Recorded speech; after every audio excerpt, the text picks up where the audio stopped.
नमस्कार।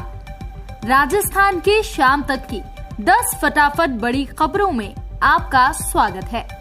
वीडियो शुरू करने से पहले आप न्यूज को कहां से देख रहे हैं हमें कमेंट में बताना बिल्कुल ना भूलें और चैनल को सब्सक्राइब करें।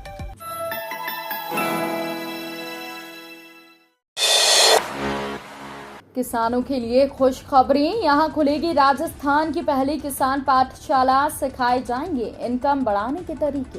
राजस्थान के सीकर के फतेहपुर शेखावटी के कृषि महाविद्यालय में किसानों की आय बढ़ाने के लिए नाबार्ड और जोबनेर कृषि विश्वविद्यालय ने एक नई पहल की है।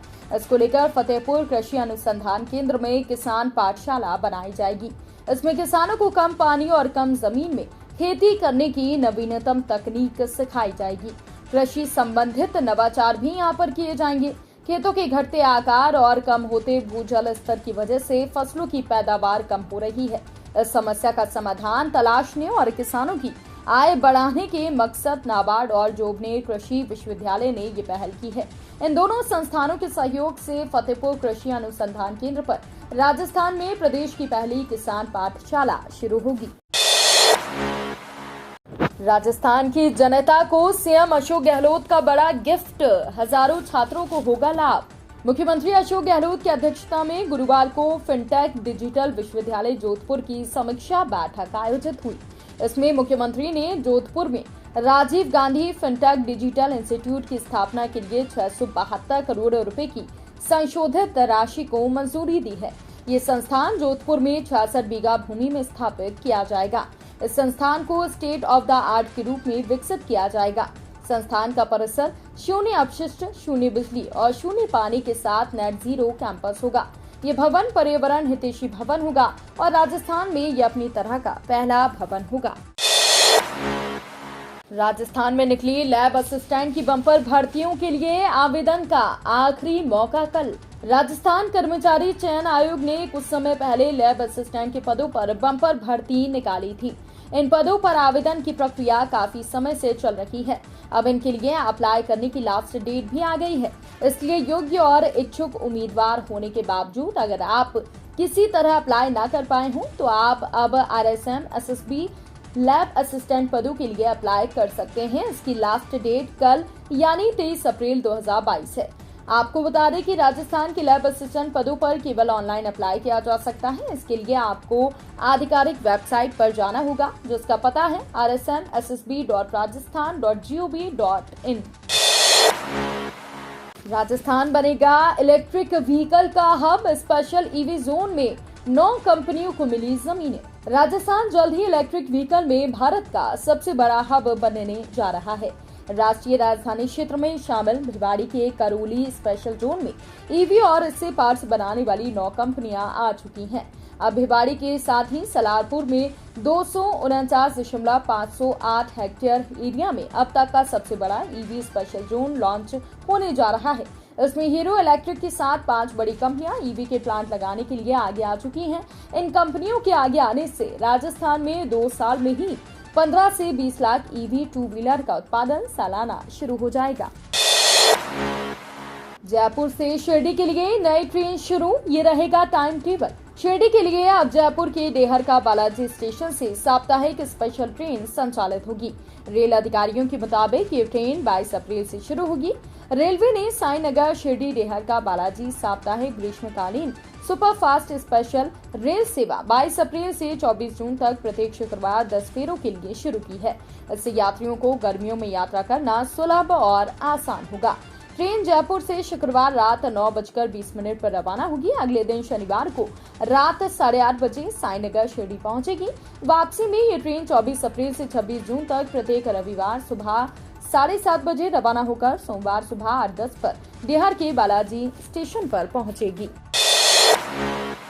विदेश से आने वाले यात्रियों के लिए RT-PCR नेगेटिव जरूरी, मास्क पर सख्ती। प्रदेश सहित देश भर के कई राज्यों में कोरोना के बढ़ते मामलों को देखते हुए सरकार सतर्क हो गई है। मुख्यमंत्री अशोक गहलोत ने राज्य में कोविड संक्रमण की स्थिति को लेकर समीक्षा बैठक की। इस दौरान उन्होंने अधिकारियों को निर्देश दिए। मुख्यमंत्री गहलोत ने कहा कि देश के कुछ राज्यों और दुनिया के कई ऐसे देशों में कोविड के केस फिर से बढ़ने लगे हैं। ऐसे में प्रदेश में भी सतर्कता बरती जाए। सीएम गहलोत ने कहा कि विदेश से आने वाले यात्रियों के लिए RT-PCR नेगेटिव रिपोर्ट अनिवार्य की जाए। साथ ही भीड़-भाड़ वाले कार्यक्रमों में मास्क और सोशल डिस्टेंसिंग का पालन किया जाए। उन्होंने टीकाकरण अभियान में तेजी लाने को कहा है।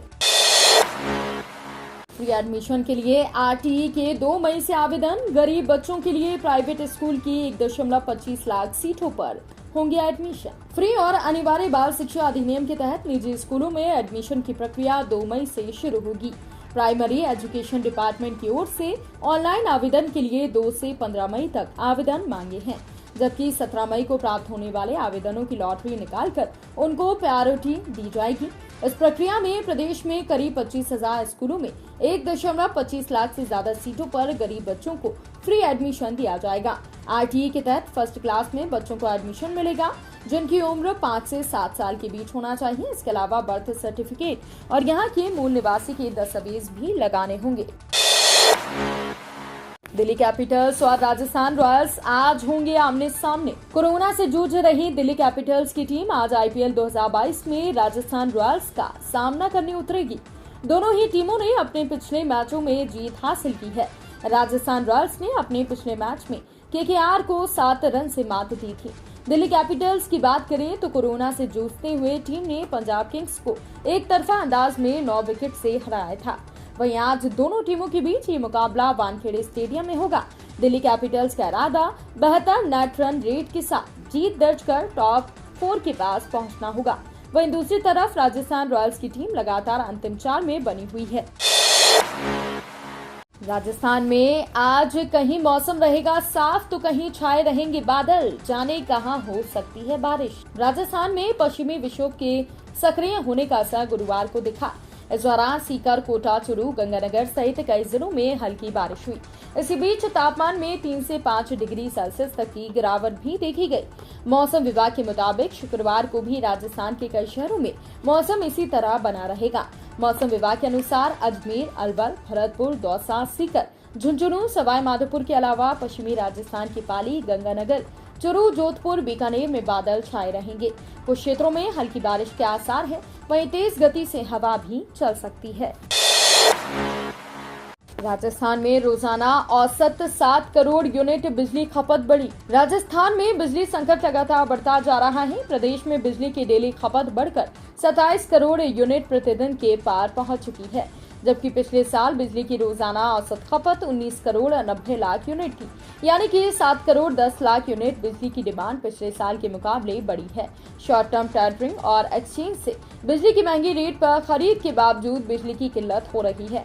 20 से 21 अप्रैल के आंकड़े बताते हैं कि बिजली की डिमांड 28 करोड़ 22 लाख यूनिट से ऊपर पहुंच चुकी है। तमाम जतन के बावजूद उपलब्धता 27 करोड़ 9 लाख यूनिट तक ही हो पा रही है।